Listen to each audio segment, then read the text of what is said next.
Hi అండి. నమస్తే. The future రేపు 11వ భాగం. సుమన్ అక్కడి నుండి వెళ్ళిపోగానే అదే స్టేషన్లో ఉన్న కానిస్టేబుల్ ఒకడు ఒకసారి బయటికి తొంగి చూసి సుమన్ ఇంకా రాడు అని నమ్మకం కుదిరాక లాకప్లో ఉన్న చక్రవర్తి యోగి దగ్గరకు వెళ్ళి ఇనుప ఊచల తలుపు బయట నుంచే చూసి అన్నాడు, స్వామీజీ, మిమ్మల్ని ఇలా చూస్తుంటే చాలా బాధగా ఉంది అన్నాడు. చక్రవర్తి యోగి అతని వైపు ఏ భావమూ లేకుండా చూశాడు. మా అబ్బాయి పచ్చి దాగుబోతయి దగుల్బాజీగా తిరుగుతూ ఉండేవాడు. చక్కని పెళ్ళాన్ని ఇంట్లో ఉంచుకుని బయట ఆడవాళ్లతో తిరిగేవాడు. అలాంటి వాడు 2-3 సార్లు మీ ఉపన్యాసం విని స్ఫూర్తి తెచ్చుకుని బుద్ధిగా మారిపోయాడు. ఇప్పుడు మా కోడలు ఎంతో సంతోషంగా ఉంది. మాకు వాడి గురించి ఏ చింత లేదు. అందుకే మీరంటే నాకు చాలా భక్తి. అలాంటిది మిమ్మల్ని ఇక్కడ ఇలా చూడ్డం అంటూ కళ్ళనీళ్లు పెట్టుకున్నాడు. చక్రవర్తి యోగి లేచాడు. సంకెళ్ళు బిగించి ఉన్న చేతుల్ని వెనక్కి పెట్టుకుని అతని దగ్గరకొచ్చి ఓదార్చాడు. కర్మఫలం ఎవరైనా అనుభవించక తప్పదు నాయన. కష్టసుఖాలు ఒకే నాణ్యానికి 2 ముఖాల్లాంటివి. వాటిని సమానంగా చూడగలిగినప్పుడే పరిపూర్ణమైన ఆనందం లభిస్తుంది. నా గురించి దిగులు పడకు. భారతదేశపు ఒకప్పటి ఔన్నత్యాన్ని తిరిగి తీసుకురావడానికి ప్రతి ఒక్కరూ ధర్మ మార్గాన్ని అనుసరించాలి. ధార్మికతే నాగరికతకి పట్టుకొమ్మ. నీ కొడుకులాగే ప్రతి ఒక్కరూ స్ఫూర్తి చెంది తనని తాను బాగుపరుచుకుంటే చాలు. దేశం మొత్తం సుభిక్షమవుతుంది. అందుకు నీ వంతు కృషి నువ్వు చెయ్యి. మరికొంతమందికి ఈ విషయాన్ని చెప్పు. దిగజారిపోతున్న ధర్మాన్ని బ్రతికించు. ధర్మో రక్షతి రక్షితః అంటే ధర్మాన్ని నువ్వు రక్షిస్తే ఆ ధర్మమే నిన్ను రక్షిస్తుంది అన్నాడు. అలాగే స్వామీజీ, నాదో సందేహం అడగమంటారా? అడుగు నాయనా. ధర్మం కోసం ఎంతగా పాటుపడే మిమ్మల్ని అన్యాయంగా టెర్రరిస్టుగా ముద్రవేసి అరెస్ట్ చేయటమే కాకుండా మీ మీద చెయ్యి కూడా చేసుకున్నారు మా ఏఎస్పీ గారు. అందుకు మీకు కోపం రాలేదా? చక్రవర్తి యోగి నవ్వాడు. చెప్పాను కదా నాయనా, కష్టం సుఖం, సంతోషం దుఃఖం, ఉష్ణం శీతలం, మంచి చెడు, నలుపు తెలుపు, పొట్టి పొడవు, దగ్గర దూరం, ఇవన్నీ వేరువేరు కాదు, అన్నీ ఒకటే. మనం చూసే దృష్టిలోనే భేదం ఉంది. అలాంటి ద్వైధీభావాలన్నిటికీ అతీతంగా మారిన వాడికి కోపతాపాలుండవు, రాగద్వేషాలుండవు అన్నాడు. కానిస్టేబుల్ బుర్ర అర్థం అయ్యే కాని ఆ భావాన్ని తనలో ఇముడ్చుకోలేక అలాగా అన్నట్లు ఊపింది. నాకు చిన్న సాయం చేసి పెడతావా నాయనా? కానిస్టేబుల్ ఏమిటన్నట్లు చూశాడు. ఒక్కసారి నా సెల్ ఫోన్లో మాట్లాడొచ్చా అని అడిగాడు. అలాగే స్వామీజీ అంటూ ఆ కానిస్టేబుల్ అతని దగ్గర నుండి స్వాధీనం చేసుకున్న సెల్ ఫోన్ తీసుకొచ్చాడు. చక్రవర్తి యోగి చేతులకి సంకెళ్ళు ఉండడం వల్ల అతన్నే నెంబరు చెప్పమని డయల్ చేసి యోగి చెవుల దగ్గర ఉంచాడు. ట్రాన్స్లో ఉన్నవాడిలా మంద్రస్వరంతో మాట్లాడసాగాడతను. ఏదైనా ప్రిడిక్షన్ చెప్పేటప్పుడే అతని స్వరం అలా మారుతుంది. సాయంత్రం 6:30 సమయంలో సుమన్ మాల్య ఇంటికి వచ్చాడు. ఆమె అక్క చనిపోయి ఒంటరిదైపోయాక దుఃఖం నుంచి కోలుకునే వరకు ఓదార్పు ఇవ్వడం కోసం అతను చాలా తరచుగానే వస్తున్నాడు. అయితే ఇప్పుడు అలా రాలేదు. ఉద్యోగ నిర్వహణ సంబంధమై వచ్చాడు. మాల్య, కొన్ని ప్రశ్నలు అడుగుతాను, సమాధానం చెప్పు. నన్ను టెర్రరిస్టుల చెర నుంచి విడిపించడానికి నువ్వు చక్రవర్తి యోగి వచ్చారు కదా. నేను బంధించబడిన ప్రదేశం అతనికి ఎలా తెలుసో చెప్పాడా అని అడిగాడు. చెప్పాడు అంది. ఏం చెప్పాడు? ధ్యానం చేసుకుంటుంటే ప్రికాగ్నిషన్లో అతని మనోనేత్రం ముందు ఆ ప్రదేశము, సమయము, సంఘటన కనిపించాయట. అయితే కిడ్నాప్ అయింది ఒక పోలీస్ ఆఫీసర్ అని మాత్రమే చూశాడట. నువ్వని తెలియదట. మర్నాడు పేపర్లో చదివాక నువ్వని తెలుసుకుని అప్పుడు నన్ను పిలిచాడు. మొదట నేను వెళ్ళడానికి సందేహించాను. కానీ అంతకు ముందే నువ్వు ఫోన్లో రివర్స్ లాంగ్వేజ్లో మాట్లాడిన దాంట్లో జీడిమెట్ల దగ్గరున్నాను అని చెప్పావు. చక్రవర్తి యోగి కూడా ప్రికాగ్నిషన్లో తాను చూసిన ప్రదేశం పేరు జీడిమెట్ల ఇండస్ట్రియల్ ఎస్టేట్ అని చెప్పాడు. దాంతో నమ్మకం కుదిరింది. పైగా నిన్ను దక్కించుకోవడం కోసం నేను ఎంత సాహసమైనా చేయడానికి సిద్ధమయ్యాను. ఆ పరిస్థితుల్లో అతను పిలిచి నీ దగ్గరకు తీసుకువెళ్తాననేసరికి కాదనలేక బయలుదేరాను అంది మాల్య. దారిలో ఏమైనా మాట్లాడా? నువ్వు ఒంటరిగా కనిపించిన ప్రభావం ఏమైనా అతనిలో ఉందా? ఐ మీన్ చూసే చూపులో గాని, మాట్లాడే మాటలో గాని, బిహేవియర్లో గాని. ఎందుకు అడుగుతున్నావు ఇదంతా? మరేం లేదు. నేను సేకరించిన వివరాల్ని బట్టి ఒకప్పటి అతని వ్యక్తిత్వానికి ఇప్పటి వ్యక్తిత్వానికి చాలా తేడా ఉంది. అయితే పబ్లిక్ ఫిగర్గా మారిన దొంగ సాధువులు, బాబాలు ప్రజల ముందు ఒకలా ఉంటారు, ఏకాంతంలో మరోలా ఉంటారు. నువ్వు అతనికి చేరువలో కాసేపైనా ఉన్నావు కాబట్టి అలాంటి తేడా ఏమైనా ఉంటే నీకు తెలిసే ఉంటుంది. అందుకే అడుగుతున్నాను. కేవలం నా ఇన్వెస్టిగేషన్ కోసం మాత్రమే. అతని గురించి సరైన విశ్లేషణ చేయడానికి ఇది పనికొస్తుంది అన్నాడు. బ్యూటీ పార్లర్లో కొత్త గెటప్లోకి మారాక అద్దంలో నా అందం చూసి నాకే టెంప్టింగ్గా అనిపించింది. అలాంటిది కనీసం తలతిప్పైనా నా కేసు చూడలేదు. కంఠంలోని మాధవం కాస్తైనా తగ్గలేదు. అనవసరమైన మాట ఒక్కటైనా మాట్లాడలేదు అంది మాల్య. సుమన్ ఆలోచనలో పడ్డాడు. అతనికేమీ అర్థం కాలేదు. నువ్వు తప్పు చేస్తున్నావేమో సుమన్, ఒక్కసారి ఆలోచించు అంది మాల్య. ఏ విషయం గురించి నువ్వు చెప్పేది అని అడిగాడు.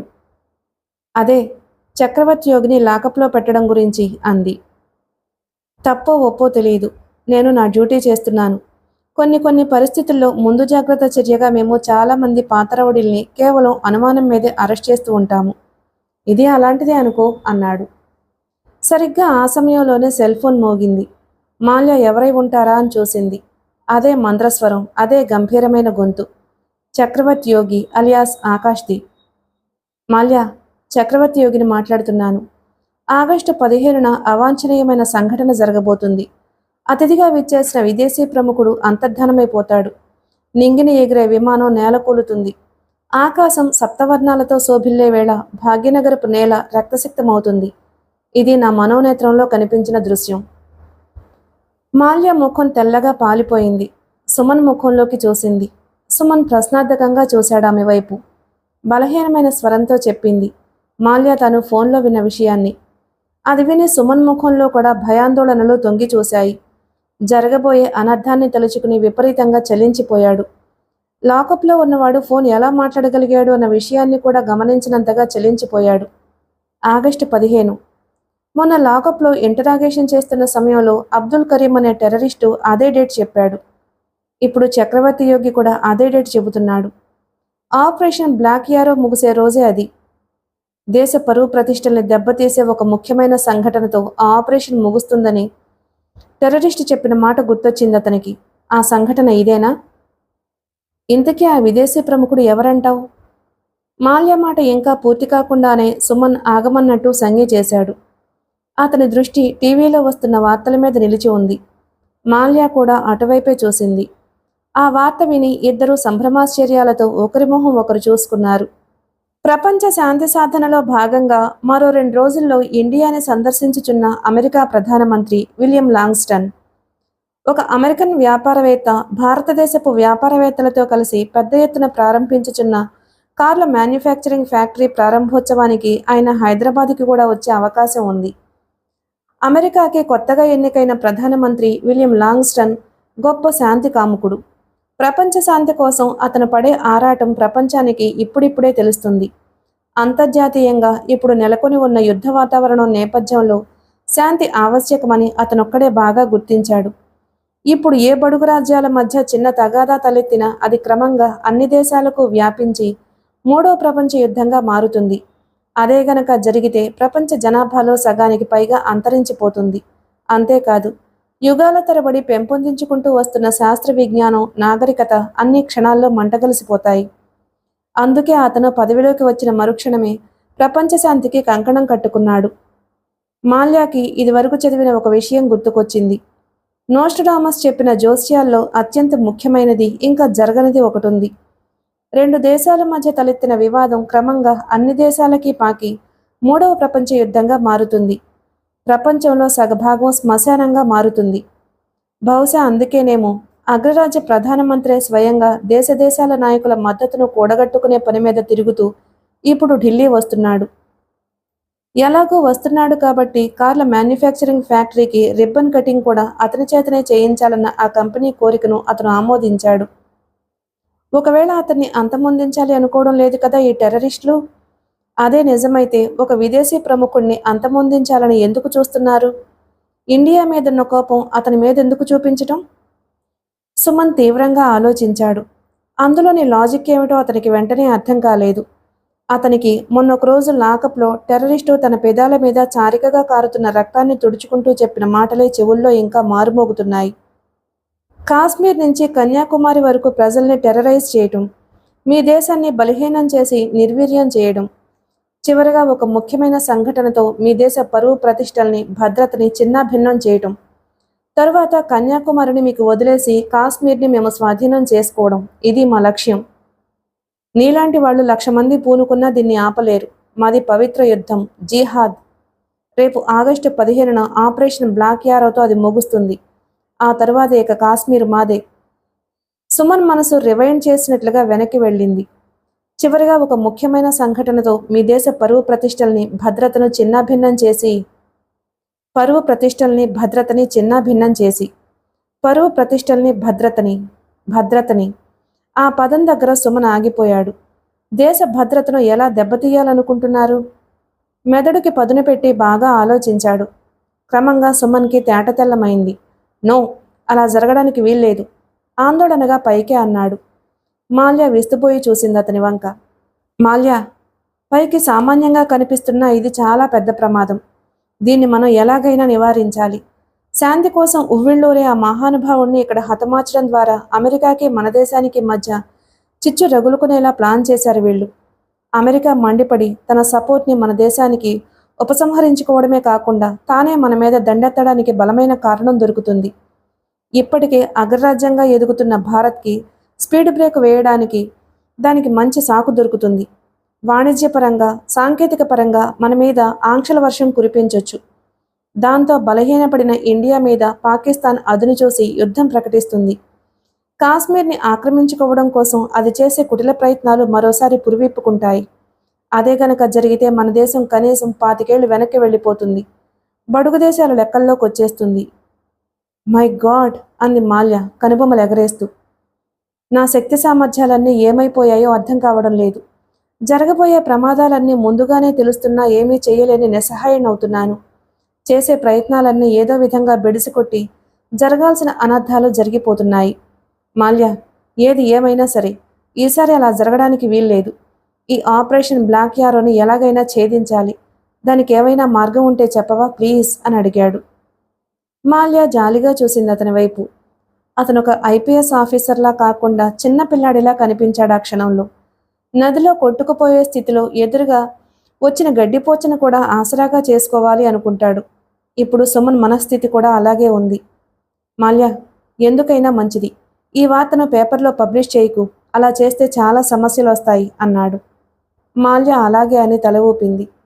ఆకాష్ చెప్పింది మరోసారి గుర్తు తెచ్చుకుంది మాల్య. ఆకాశం సప్తవర్ణాలతో శోభిల్లే వేళ భాగ్యనగరపు నేల రక్తసిక్తమవుతుంది. అంటే ఒకవైపు ఆకాశంలో ఇంద్రధనస్సు విరిసి ప్రకృతి శోభాయమానంగా మారితే మరోవైపు రక్తం చిమ్మి నేల కలుషితమవుతుందన్నమాట. ఎంత విరుద్ధమైన కలయిక, ఎంత అసంబద్ధమైన భావన. షణ్ముఖరావు మాల్యాని తన క్యాబిన్లోకి పిలిచి అడిగాడు. నీకు అప్పుడప్పుడు ఫోన్ చేసి ఫ్యూచర్ ప్రిడిక్షన్స్ చెప్తూ ఉంటాడే ఆకాష్ అని. అతను చెప్పేవన్నీ తూచా తప్పకుండా జరుగుతున్నాయి కదా. వాటితోనే కదా మన పత్రిక బాగా పాపులర్ అయింది. ఆ విషయాన్నే రేపు ఆదివారం ప్రత్యేక అనుబంధానికి వ్యాసంలో ఎందుకు రాయకూడదు? ఇప్పటి వరకు అతను నీకు చెప్పినవి జరిగినవి అన్నీ కోట్ చేస్తూ ఇంట్రెస్టింగ్గా రాయొచ్చుగా అని అడిగాడు. ఈసారి ఎక్స్ట్రాలేమీ మాట్లాడలేదు అతను. ఏం మాట్లాడినా మాల్య వెంటనే చురకంటించేస్తుంది. అందుకే ఆమె జోలికి పోవడం లేదు. మాల్యాకి కూడా ఆ ఆలోచన బాగా నచ్చింది. ఎంతో ఇంట్రెస్టింగ్గా చదివించేలా రాయడానికి వీలున్న సబ్జెక్ట్ అది. పైగా లైవ్ ఎగ్జాంపుల్స్, నిజంగానే బాగా క్లిక్ అవుతుంది అనిపించింది. అలాగే సార్, తప్పకుండా రాస్తాను అంది బయటకు వచ్చేస్తూ. ఆ సాయంత్రం ఇంటికి చేరుకున్నాక స్నానం ముగించుకుని వచ్చి టేబుల్ ముందు కూర్చుంది. పేపరు పెన్ను తీసుకుని రాయడం మొదలుపెట్టింది.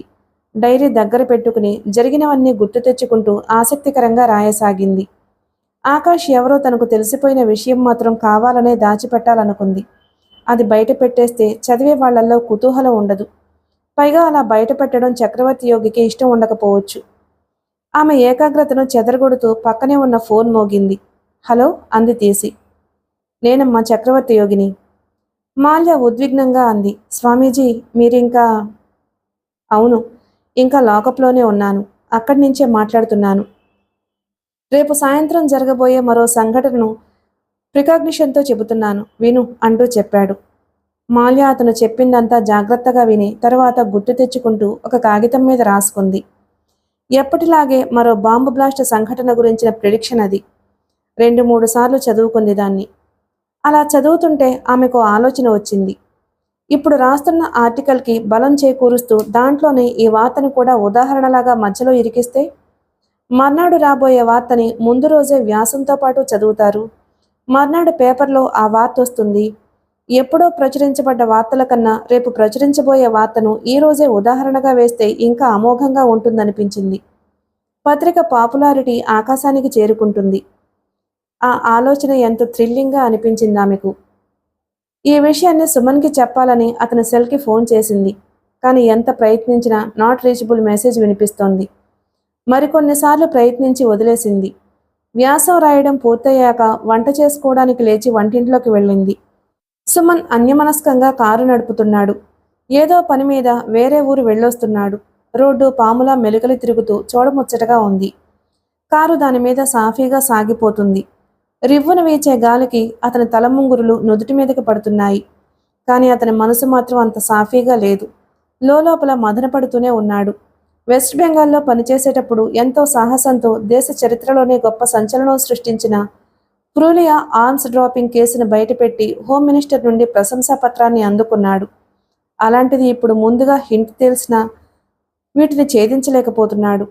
అన్నిటికన్నా ముఖ్యంగా రేపు 15వ తేదీన జరగబోయే అమెరికా ప్రధానమంత్రి హత్యను ఆపగలనా లేదా అన్న సంశయం అతని మనసును తొలిచేస్తుంది.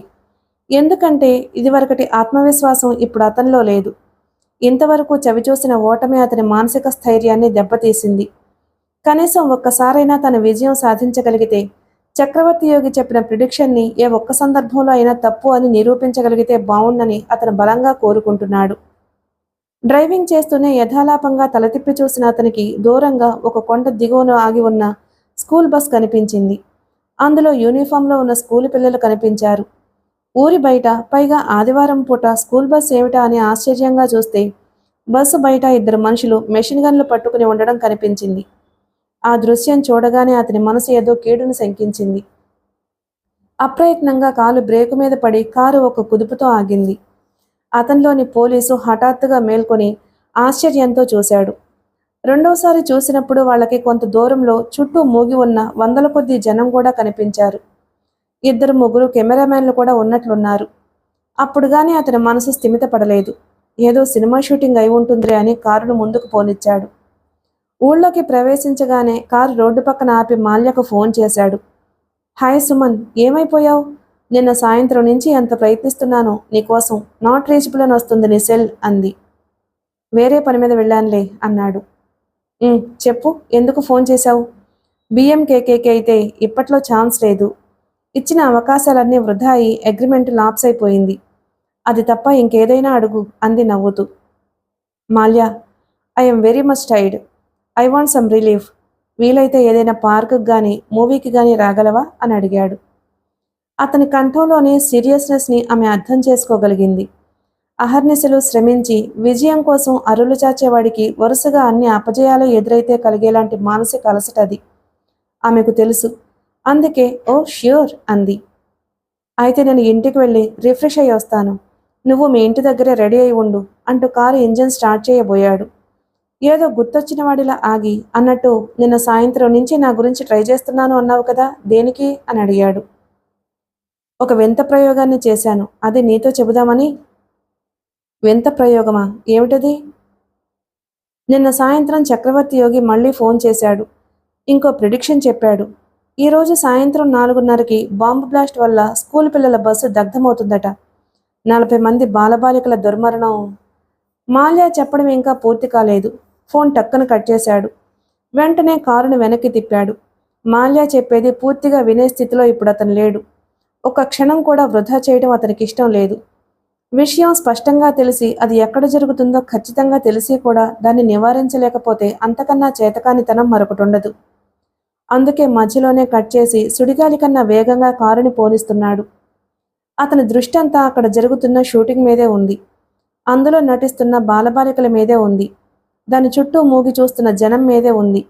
వాళ్ళకెవ్వరికీ తెలియకుండా బస్సులో అమర్చబడి ఏ క్షణాన్నైనా పేలబోయే బాంబు మీదే ఉంది. టైం చూసుకున్నాడు. 4:12. బాంబు పేలబోయే సమయానికి 10 క్షణాల ముందు అక్కడకు చేరుకున్నా సరిపోతుంది. పిల్లలందరినీ తాను రక్షించగలుగుతాడు. చక్రవర్తి యోగి ప్రిడిక్షన్ అబద్ధమని నిరూపిస్తాడు. టెర్రరిస్టుల కిరాతకాన్ని నిరోధించగలుగుతాడు. అందుకే ఊపిరి తీసుకోవడం కూడా మర్చిపోయి డ్రైవ్ చేస్తున్నాడు. సరిగ్గా 24 నిమిషాలకే అక్కడికి చేరుకున్నాడు. కొంతమంది ఫోటోగ్రాఫర్లు, కెమెరామ్యాన్లు హడావిడిగా అటూ ఇటూ కదులుతున్నారు. సినిమా షూటింగ్కు సంబంధించిన వార్తల్ని కవర్ చేసే జర్నలిస్టులై ఉండొచ్చని భావించాడు. కారుని పార్క్ చేసి ఒక ఊదుటిన బయటపడి పరుగులాంటి నడకతో అక్కడికి చేరుకున్నాడు. ఒకరిద్దరు జర్నలిస్టులు అతనికి ఎదురుపడి, మీరేనా ఆ పోలీస్ ఆఫీసర్ అంటూ ఏవేవో ప్రశ్నల వర్షం కురిపించబోయారు. సుమన్ వాళ్ళని తోసుకుని ముందుకు వెళ్ళాడు. చుట్టూ చేరి చూస్తున్న జనాన్ని తప్పించుకుంటూ బస్సు దగ్గరకు వెళ్ళాడు. పోలీస్ యూనిఫామ్లో ఉన్న అతన్ని చూడగానే జనంలో కలకలం మొదలైంది. అదిగో వచ్చాడు, అదిగో వచ్చాడు అని ఇద్దరు ముగ్గురు అనుకోవడం అతనికి వినిపించింది. అయితే దానికి అంతగా ప్రాధాన్యం ఇవ్వలేదు అతను. ఇంతలో ఎదురుగా ఉన్న టెర్రరిస్టుల్లో ఒకడు తన చేతిలోని మిషన్ గన్నుని సుమన్ వైపు గురిపెట్టి, ఆగు, దగ్గరకొచ్చావంటే కాల్ చేస్తాను అన్నాడు గర్జిస్తూ. సుమన్కి అప్పుడు గానీ అర్థం కాలేదు, అది సినిమా షూటింగ్ కాదని, అక్కడ ఉన్నది నిజం టెర్రరిస్టులే అని. ఊహించని ఈ పరిణామానికి సుమన్ నివ్వెరబోయాడు. ఇంత విచిత్రమైన పరిస్థితిని అతను ఇంతకుముందు ఎన్నడూ ఎదుర్కోలేదు. బస్సులో పిల్లలు గుక్క తిప్పుకోకుండా ఏడుస్తున్నారు. అతనికి ఓ విషయం అర్థం కాలేదు. వాళ్ళు నిజం టెర్రరిస్టులే అయితే చుట్టూ మూగి చూస్తున్న జనం మాట ఏమిటి? వాళ్ళంతా ఇక్కడ ఎందుకున్నట్లు? టెర్రరిస్టులని చూసి కూడా వాళ్ళు ఎందుకు పారిపోవడం లేదు? పోనీ బస్సులో ఉన్న పిల్లల కోసమైనా వాళ్ళెందుకు తిరగబడడం లేదు? జర్నలిస్టులతో సహా అంతమంది జనం వచ్చారంటే ఏం జరిగింది అసలు? ఏదీ తెలియని అయోమయంలో పడిపోయాడు. అది ఒట్టి షూటింగే అనుకుని పిల్లల్ని బస్సు నుంచి దించేస్తే సరిపోతుంది కదా అని మిగతా పోలీసులు ఎవ్వరికీ ఫోన్ చేయలేదు. టైం వేస్ట్ కాకూడదని ఉన్నపళంగా ఒక్కడే బయలుదేరాడు. ఇప్పుడు హఠాత్తుగా పరిస్థితి ఏమిటో అర్థం కావడం లేదు. పిల్లలు టెర్రరిస్టుల చేతిలో బందీలయ్యారా? టెర్రరిస్టులు ప్రజల చేతిలో బందీలయ్యారా? ఒకవేళ తానే సరాసరి వచ్చి ప్రమాదంలో ఇరుక్కున్నాడా? ఏమీ అర్థం కావడం లేదు. అయితే ఇదంతా క్షణంసేపే. మరుక్షణమే అతను అసలు సిసలైన పోలీస్ ఆఫీసర్ అయిపోయాడు. ఎప్పుడో నేర్చుకున్న క్రైసిస్ మేనేజ్మెంట్ పాఠాల్ని ఒక్కసారి మననం చేసుకున్నాడు. సమయస్ఫూర్తి లేకపోతే పోలీసు వృత్తిలోకి రావడమే అనవసరం. ఏమాత్రం తత్తరపాటుని, కంగారుని గాని ముఖంలో కనపడనీయకుండా అడుగులు ముందుకు వేశాడు. ముఖంలో చిరునవ్వు కదలాడేలాగా జాగ్రత్త పడ్డాడు. చెప్పేది నీకే, ముందుకు రాకు, వచ్చావంటే నిర్దాక్షిణ్యంగా చంపేస్తాం అన్నాడు వాడు. నీ దగ్గరున్న రివాల్వర్ కింద పడే, లేకపోతే బస్సులో ఉన్న పిల్లల్ని కాల్ చేస్తాం అన్నాడు ఇంకొకడు. సుమన్ హోల్డర్లోంచి రివాల్వర్ తీసి కింద పడేశాడు. చేతులు పైకెత్తి ఇంకా ముందుకే నడుస్తున్నాడు. చుట్టూ మోగిన జనాన్ని తప్పించుకుని పారిపోయే దారి లేక వాళ్లు కూడా ఎరకాటంలో పడి ఆందోళన చెందుతూనే ఉంటారని సుమన్ ఊహించాడు. ఏమాత్రం వెరవకుండా ఇంకా ఇంకా ముందుకు వస్తున్న సుమన్ని వాళ్ళు కంగారుగా చూశారు.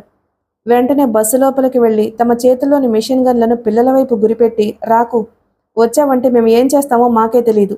మేమిక్కడి నుంచి వెళ్ళిపోవడానికి వెంటనే కారు ఏర్పాటు చెయ్యి, లేదంటే ఒక్కొక్కళ్ళనే చంపేస్తాం అంటూ అరిచారు. సుమన్ బ్రెయిన్ కంప్యూటర్లా పనిచేసింది. నోరు ముయ్యండ్ర స్టూపిడ్స్, ఇంత చేతకాని దద్దమ్మల్లా చేశారేమిటి? బాంబు బ్లాస్ట్ ఎవరైనా ఇంతమంది జనం మధ్యలో చేస్తారా అని అడిగాడు సుమన్. వాళ్ళు ఒకరి మొహాలు ఒకరు చూసుకున్నారు. సుమన్ ఏమంటున్నాడో వాళ్లకు వెంటనే అర్థం కాలేదు. ఈసారికి బ్లాస్ట్ చేయకుండా వదిలేయమన్నాడు. మిమ్మల్ని జాగ్రత్తగా తప్పించి పంపించేయమని నన్ను పంపించాడు. రహస్యంగా వాళ్ల చెవులకే వినపడేలా చెప్పాడు. టెర్రరిస్టులు ఆశ్చర్యపోయారు. ఎవరు అని అడిగాడొకడు. ఇంకెవరు, షరీఫ్, మీ నాయకుడు అన్నాడు సుమన్. ఎవరు నువ్వు అని అడిగాడు ఒక టెర్రరిస్ట్ సుమన్ని అనుమానంగా చూస్తూ. పోలీస్ ఇన్స్పెక్టర్ని. ఈ ఖాకీ యూనిఫామ్ చూస్తే తెలియడం లేదా? మరైతే షరీఫ్ నీతో ఎందుకు చెప్పాడు అనుమానంగా అడిగాడు వాడు. సుమన్ బిగ్గరగా నవ్వేశాడు. షరీఫ్ నాతో చెప్పలేదు, దామోదరంతో చెప్పాడు. దామోదరం నన్ను పంపాడు అన్నాడు. ముందు షరీఫ్ పేరు, తరువాత దామోదరం పేరు వినపడేటప్పటికీ వాళ్ళకి కొంచెం నమ్మకం కలిగినట్లు వాళ్ళ ముఖాలే చెబుతున్నాయి. దామోదరానికి టెర్రరిస్టు నాయకుడు షరీఫ్తో సంబంధాలుండడం వాళ్లకు చూచాయిగా అయినా తెలుసుండే అవకాశం ఉందని సుమన్ ఊహించే అలా అన్నాడు. మేము ఫోన్ చేసి ఒకసారి కన్ఫర్మ్ చేసుకుంటాం అన్నాడు వాడు. సుమన్ వాడిని కొట్టబోయినట్లు అభినయించాడు. బుద్ధుందరా నీకు? ఒకవైపు వందల కొద్దీ జనం చూస్తున్నారు. కెమెరాలతో విలేకరులు కాచుకుని ఉన్నారు. నేనేదో మిమ్మల్ని అరెస్ట్ చేయడానికి వచ్చినట్టుగా నాటకమాడి ఇక్కడి నుంచి తప్పిందామని వస్తే నా ఎదురుగానే నువ్వు మీ నాయకుడితో మాట్లాడతావా? జనం చూశారంటే ఊరుకుంటారా? మిమ్మల్ని నన్ను ఉతికారేయరు అన్నాడు. మరి ఏం చేయాలి ఇప్పుడు? ఏం మాట్లాడకుండా మీ ఆయుధాలన్నీ కింద పడేసి చేతులెత్తి బస్సు దిగండి. నేను ఒక మిషన్ గన్ మీకు గురిపెట్టి మిమ్మల్ని నాతో తీసుకుపోతున్నట్టుగా వెనకాలే వస్తాను. జనాన్ని దాటగానే అక్కడ నా కారు ఉంది, అందులో వెళ్ళిపోదాం అన్నాడు సుమన్. వాళ్ళు సుమన్ చెప్పినట్లే చేశారు. ఆ సమయంలో వాళ్ళకి అంతకన్నా మరో మార్గం కూడా కనిపించలేదు. నిజం చెప్పాలంటే ఎక్స్కర్షన్ కోసం బయలుదేరిన స్కూల్ బస్సుని ఎంతో సీక్రెట్గా బ్లాస్ట్ చేద్దామని కిడ్నాప్ చేసి ఇక్కడికి తీసుకొస్తే ఆశ్చర్యకరంగా చుట్టూ ఇంతమంది జనం మోగేసరికి ఏం చేయాలో తెలియని అయోమయంలో పడిపోయారు వాళ్ళు. అసలు అంతమంది జనం అక్కడికి ఎందుకు వచ్చారో కూడా వాళ్ళు ఊహించలేకపోయారు. తప్పించుకోవడానికి బస్సుని జనం మీదుగా పోనిద్దామని ఇంజిన్ మళ్ళీ స్టార్ట్ చేయబోయారు. కానీ అది ఎంతకీ స్టార్ట్ కాకపోవడంతో గత్యంతరం లేక బస్సు దిగి మిషన్ గన్లతో జనాన్ని బెదిరిస్తూ వచ్చారు. దగ్గరకొచ్చారంటే పిల్లలు చంపేస్తామని. నిజంగా చంపేస్తే వాళ్ళు కూడా చస్తారు. అందుకే కేవలం బెదిరింపులతోనే కాలం గడుపుతున్నారు. కానీ అలా ఎంతసేపు ఉండాలో తెలియలేదు. వాళ్ళకి ఊహించిన విధంగా జనం మధ్య చిక్కుకుపోయారు. అందుకే సుమన్ చెప్పిన దానికి వెంటనే ఒప్పుకుని ఆయుధాలన్నీ బస్సులోనే కింద పడేసి చేతులెత్తి ఒక్కొక్కళ్ళే కిందకు దిగారు. సుమన్ వాళ్ళ వెనకాలే దిగాడు. అతని చేతిలో మెషిన్ గన్ తళతళలాడుతోంది. సుమన్ టైం చూసుకున్నాడు. 4:28. బస్సులో ఉన్నది రిమోట్తో ఆపరేట్ చేసే బాంబో లేక టైం సెట్ చేసిన బాంబో తెలియదు. టైం బాంబు అయితే మాత్రం మరో 2 నిమిషాల్లో పేలిపోతుంది. అందుకే మీరెళ్ళి నా కారు దగ్గర నిలబడుండండి, వస్తాను అని వాళ్లకు చెప్పి ఒక అంగలో లోపలికి దూరి పిల్లలందరినీ ఒక్కొక్కరిని బయటకు గిరాటేశాడు. 2 నిమిషాల్లో పిల్లలందరినీ బయటకు చేర్చగలిగాడు. బయటకొచ్చి హమ్మయ్య అని ఊపిరి పీల్చుకున్నాడు. అప్రయత్నంగా అతని కళ్ళు దూరంగా తన కారు దగ్గర నిలబడ్డ 2 టెర్రరిస్టుల మీద పడ్డాయి. అప్పటికే వాళ్ళు సెల్ఫోన్లో ఎవరితోనో మాట్లాడుతున్నారు. ప్రమాదం గ్రహించిన సుమన్ గట్టిగా అరిచి చెప్పాడు జనంతో, అందరూ దూరంగా జరగండి, డేంజర్. జరిగింది మోసమని తెలుసుకున్న టెర్రరిస్టులు పిచ్చికోపంతో రిమోట్ నొక్కి ఖాళీ బస్సునైనా పేల్చేస్తారని అతనికి తెలుసు. అందుకే అలా అరిచాడు. జనంలో ఒక్కసారిగా కలకలం. అతను చెప్పినట్లే ఉన్న చోటు నుంచి దూరంగా జరిగారు. జనంలో తొక్కెసలాట మొదలైంది. సరిగ్గా 4:30కి సుమన్ ఊహించినట్లే జరిగింది. చెవులు బద్దలయ్యేంత బ్రహ్మాండమైన శబ్దంతో పెద్ద విస్ఫోటనం వినిపించింది. ఆ శబ్దానికి అందరూ ఒక క్షణం కళ్ళు మూసుకున్నారు. తిరిగి కళ్ళు తెరిచి చూసేటప్పటికి అక్కడ స్కూల్ బస్ లేదు. ఆ ప్రాంతంలో చెల్లాచెదురుగా విరిగిపడిన చిన్న చిన్న శకలాలు కనిపించాయి. కొన్ని శకలాలు మంటల్లో కాలుతూ కనిపించాయి. లోపలున్న ఆయుధాలు కూడా ముక్కలుగా విరిగి నల్లగా మాడిపోయాయి. అది చూడగానే సుమన్ గుండె జల్లుమంది. ఆ పిల్లలంతా బస్సులో ఉండుంటే? ఆ ఆలోచన రాగానే అతని ఒళ్ళు జలధరించింది. ఎదురుగా బిక్కుబిక్కుమంటూ కనిపిస్తున్న చిన్నారి పసిపాపల్ని చూశాడు. అతనికి ఎంతో ఆనందంగా ఉందిప్పుడు. టెర్రరిస్టులు ఎప్పుడో తప్పించుకుపోయారు. అయినా నిరాశ పడలేదు. పిల్లల్ని రక్షించగలిగాను అన్న సంతోషంలో ప్రపంచాన్ని జయించినంత గర్వంగా ఫీల్ అయ్యాడు. చాన్నాళ్ల తరువాత చాలా సంతృప్తిగా అనిపించింది అతనికి. సంకల్ప బలం, సమయస్ఫూర్తి ఉండాలే గాని చెయ్యలేని పనంటూ ఉండదని ఇప్పటికైనా నిరూపించాడు.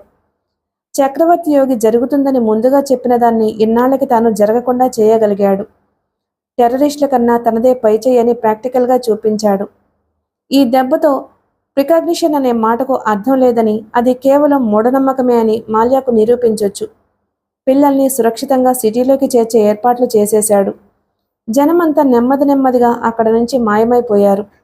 వెళ్ళిపోతూ కొంతమంది అతనికి కంగ్రాట్స్ చెప్పారు. కొంతమంది థ్యాంక్స్ చెప్పారు. మరి కొంతమంది ఆత్మీయంగా కౌగలించుకుని పోలీస్ అంటే ఇలా ఉండాలి, ఉన్న ఆయుధాన్ని బయటపడేసి లోపల ఆయుధాలతో ఉన్నవాళ్లను బంధించగలిగారంటే నిజంగా హ్యాట్స్ ఆఫ్ అంటూ అభినందించారు. మీరంతా ఇక్కడికి ఎలా వచ్చారు, ఏం చేస్తున్నారు, ఈ టెర్రరిస్టులను ఎలా చుట్టుముట్టారు అని అడుగుదాం అనుకున్నాడు గాని హడావిడిలో అడగలేకపోయాడు. అడుగుదామని ప్రయత్నించినప్పుడల్లా అభినందనలతో ముంచెత్తి అతన్ని మాట్లాడనివ్వకుండా చేశారు జనం. హడావిడి సద్దుమణిగాక సుమన్ తన కారుని సరాసరి మాల్య ఇంటికి పోనిచ్చాడు. లోపలికి వెళ్లడంతోనే ఆమెను 2 చేతులతోనూ పైకెత్తి గిరగిరా తిప్పేశాడు. ఆమె ఆనందాతిరేకంతో అరిచేసింది, మాల్య, ఏది ఇప్పుడు చెప్పు. కిడ్నాప్ అయిన స్కూల్ బస్ గురించి ఆకాష్ ఏం ప్రిడిక్షన్ చెప్పాడు? ఎంతమంది పిల్లలు దుర్మరణం పాలవుతారని చెప్పాడు అని అడిగాడు. ఆకాష్ చెప్పిన ప్రిడిక్షన్ తప్పు అని ప్రప్రథమంగా నిరూపించానన్న ఆనందం అతని ముఖంలో కొట్టొచ్చినట్టు తాండవిస్తుంది. మాల్య మాట్లాడకుండా లోపల నుంచి ఆ రోజు న్యూస్ పేపర్ తీసుకొచ్చి చూపించింది. సుమన్ అందులోనే ఒక వార్తను చదివి నోట మాట రానట్టు శిలాప్రతిమలా అయిపోయాడు. ఊరి శివార్లలో ఈరోజు సాయంత్రం 4:30కి బాంబు బ్లాస్ట్ వల్ల స్కూలు పిల్లల బస్సు దగ్ధం. 40 మంది బాలబాలికల దుర్మరణాన్ని సమయస్ఫూర్తితో తప్పించగలిగిన పోలీసు ఉన్నతాధికారి. సుమన్ మాల్యా ముఖంలోకి తేరిపారా చూశాడు. అతని ముఖంలో అంతులేని విస్మయం కొట్టొచ్చినట్లు కనిపించింది. అలాంటి ఫీలింగ్ని అతని కళ్ళల్లో ఇదివరకు ఎప్పుడూ ఆమె చూసి ఉండలేదు. అది ఆశ్చర్యం కాదు, దెబ్బతిన్న భావన. బాలబాలికల దుర్మరణం అని లేదు. బాలబాలికల దుర్మరణాన్ని సమయస్ఫూర్తితో తప్పించగలిగిన పోలీసు ఉన్నతాధికారి. అది వార్త. అతని ముఖంలోని ఫీలింగ్ని చూసి నెమ్మదిగా చెప్పింది. ఇది చెప్పడానికే నిన్నంతా నీ గురించి ప్రయత్నించింది. నువ్వు ఊళ్ళో లేవని మీ డిపార్ట్మెంట్ వాళ్ళు చెప్పారు. కాబట్టి స్కూలు పిల్లల్ని తప్పించే పోలీసు ఉన్నతాధికారి నువ్వు కాక ఇంకెవరో అయి ఉంటారనుకున్నాను. ఇందాక ఫోన్లో నా మాటను సగం వరకే విని నువ్వు ఫోన్ కట్ చేసేసావు. అందుకే అసలు విషయం నీకు తెలియలేదు. ఈ కన్ఫ్యూజన్ అంతా అందుకే. స్కూలు పిల్లల్ని ప్రమాదం నుంచి రక్షించే పోలీస్ ఆఫీసర్వి నువ్వే అని ఇప్పటివరకే నాకు కూడా తెలియదు. అసలు ఏం జరిగిందో మొదటి నుంచి ఒకసారి చెప్పు అన్నాడు. మా ఎడిటర్ ఆకాష్ గురించి, అతని ప్రిడిక్షన్స్ గురించి వ్యాసం రాయమన్నాడు. నేను అది రాస్తూ ఉండగా ఆకాష్ నుంచి ఫోన్ వచ్చింది. ఈ వార్త చెప్పాడు. ఒక కొత్త ప్రయోగం చేయాలనిపించింది. ఎలాగో వ్యాసం రాస్తున్నాను కాబట్టి ఈరోజు జరగబోయే సంఘటనను కూడా అదే వ్యాసంలో రాస్తే రేపు పేపర్లో రాబోయే వార్తను ప్రజలు ఈరోజే చదువుకుంటారని, అదే గొప్ప సంచలనాత్మకంగా ఉంటుందని ప్రత్యేక అనుబంధంలో ప్రచురించాము. బహుశా ఈరోజు ఉదయం పేపర్లో అది చదివే 100 కొద్దీ ప్రజలు ఆ సంఘటన జరిగే చోటుకు వెళ్ళుంటారు. సమయస్ఫూర్తితో పిల్లల్ని తప్పించే పోలీస్ ఆఫీసర్ని కళ్ళారా చూడాలని వాళ్ళలా వెళ్ళుంటారు. సుమన్కి కొంచెం కొంచెంగా అర్థమవుతోంది. అవునవును, అందుకే నేను వెళ్ళేసరికి వాళ్లల్లో కొందరు అదిగో వచ్చాడు అంటూ గుసగుసలాడుకోవడం విన్నాను. 2-3 విలేకరులు మీరేనా ఆ పోలీస్ ఆఫీసర్ అంటూ అడగడం కూడా గుర్తుకొచ్చింది అన్నాడు. ఏమైతేనే టెర్రరిస్టుల బారి నుంచి పిల్లల్ని కాపాడగలిగావు. కంగ్రాట్స్ అంది మాల్య. నో, కంగ్రాట్స్కి నేను అర్హుణ్ణి కాను అన్నాడు కుర్చీలో వెనక్కి వాలుతూ. ఏ అని అడిగింది. పేపర్లో నువ్వు రాసినట్లే జరిగిందిగా. చక్రవర్తి యోగి ఏం చెప్పాడో అక్షరాల అదే జరిగింది. అందులో ఉన్న ఒక పోలీస్ ఆఫీసర్ పాత్ర మాత్రమే నేను పోషించగలిగాను. నేను కేవలం నటుడిని మాత్రమే అన్నాడు బాధగా. మాల్య సానునయంగా చూసింది అతని వంక. అతనికి చాలా డెస్పరేటింగ్గా ఉంది. తలుచుకుంటుంటే ఇప్పటికీ నమ్మబుద్ధి కావడం లేదు. ఇన్నాళ్ళు చక్రవర్తి యోగి టెర్రరిస్టు మనిషి కాబట్టి జరిగేవన్నీ అతనికి తెలిసే ప్రజల్ని భయభ్రాంతులను చేయటం కోసం ప్రిడిక్షన్ పేరుతో ప్రపంచానికి చెబుతున్నాడు అనుకున్నాడు. కానీ ఇప్పుడు తాను ఊళ్ళోకి వస్తానని, మాల్యా చెప్పింది సగం సగం విని పరిగెడతానని అతనికేం తెలుసు? అయినా స్కూలు పిల్లల్ని ఒక పోలీస్ ఆఫీసర్ సమయస్ఫూర్తితో రక్షిస్తాడని 24 గంటలు ముందుగానే చెప్పగలిగాడు అంటే అతని ప్రిడిక్షన్ అంతా నిజమే అన్నమాట. కానీ అదెలా సాధ్యం అన్నదే అర్థం కావడం లేదు అతనికి. లోపల ఇంకా అలాగే ధ్యానముద్రలో కూర్చుని ఉన్నాడు చక్రవర్తి యోగి. చేతులకి బేడీలు వేసి ఉండడం వల్ల ఇంకా అలాగే వెనక్కి పెట్టుకుని ఉన్నాడు. అతన్ని అలా చూడగానే సుమన్ మనసు ద్రవించిపోయింది. 2 నిమిషాల పాటు అలాగే తేరిపార చూస్తూ ఉండిపోయాడు. ఒక మహాత్ముణ్ణి ఎదురుగా పెట్టుకుని ఇన్నాళ్ళు అతని మహత్యాన్ని తెలుసుకోలేకపోగా ఒక టెర్రరిస్టుగా భావించి లాకప్లో పెట్టినందుకు తనను తానే తిట్టుకున్నాడు. అంతటితో సరిపెట్టకుండా అతని చెంప మీద తను చెయ్యి కూడా చేసుకున్నాడు. ఎందుకింత తొందరపడ్డానా అనుకున్నాడు. ఎదురుగా కనిపిస్తున్న కానిస్టేబుల్కి చెప్పాడు అతన్ని వదిలేయమని. ఆ కానిస్టేబుల్ సంతోషంగా వెళ్లి లాకప్ గది తలుపు తెరిచాడు. శబ్దానికి చక్రవర్తి యోగి కళ్ళు తెరిచి చూశాడు. సుమన్ అతనికి ఎదురుగా వెళ్లి నిలుచున్నాడు. కానిస్టేబుల్ తాళం తీసుకువెళ్లి అతని చేతులకు బిగించిన బేడీలను తొలగించగానే చక్రవర్తి యోగి లేచి నిలబడ్డాడు. స్వామీజీ, నేను ఘోరమైన తప్పు చేశాను. తొందరపడి మిమ్మల్ని అరెస్ట్ చేశాను. ఇప్పుడు నిజం తెలుసుకున్నాను. నన్ను క్షమించండి అన్నాడు చేతులు ముడుస్తూ. బదులుగా చక్రవర్తి యోగి చిన్నగా నవ్వాడు. నేను దుర్గాదాసుని. చదువుకునే రోజుల్లో అల్లరిచిల్లరగా తిరిగినవాణ్ణి. అమ్మాయిల జడలు పట్టి లాగి ఏడిపించిన వాణ్ణి. పెన్నుతో కుర్రాడి పొట్టలో పొడిచి కాలేజీ నుంచి డిబార్ కాబోయినవాణ్ణి. నమ్మి అప్పగించిన షాపులో దొంగతనం చేసి చేస్తున్న ఉద్యోగం పోగొట్టుకున్నవాణ్ణి. ఇన్ని దుర్గుణాలున్నవాణ్ణి. నేను నిన్ను క్షమించడమేమిటి నాయనా అన్నాడు. సుమన్ గిల్టీగా తల వంచుకున్నాడు.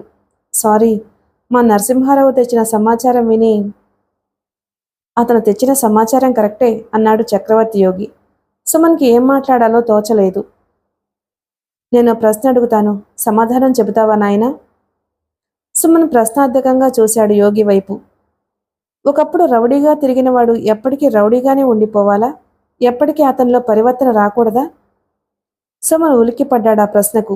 అది మామూలు ప్రశ్నలా లేదు. మొత్తం పోలీసు వ్యవస్థ మీదే సంధించిన అస్త్రంలా ఉన్నది. అలా అయితే మన దేశానికో వాల్మీకి ఉండేవాడా? రామాయణం రచించబడేదా? చిన్నప్పుడు పుస్తకాలు పెన్ను దొంగిలించిన గాంధీ తర్వాతి కాలంలో మహాత్ముడయ్యేవాడా? స్వామీజీ, పదండి, మిమ్మల్ని స్వయంగా నేను మీ ఆశ్రమం దగ్గర డ్రాప్ చేస్తాను అంటూ బయటికి నడిచాడు. కారులో చక్రవర్తి యోగి చెప్పాడు. నేను ఒకప్పుడు జులాయిగా తిరిగిన వాణ్ణి. తర్వాత నాలో అంతర్మథనం మొదలైంది. నేనేమిటి? నేను ఎందుకు పుట్టాను? నా గమ్యం ఏమిటి? మొదలైన ప్రశ్నలు నన్ను వేధించాయి. 2-3 గొప్ప వ్యక్తుల్ని కలిశాను. వాళ్ళని చూసి ఇన్స్పిరేషన్ కలిగింది. వాళ్ళలా గొప్పవాణ్ణి కావాలనుకున్నాను. అందుకు క్రమశిక్షణ అవసరమనిపించింది.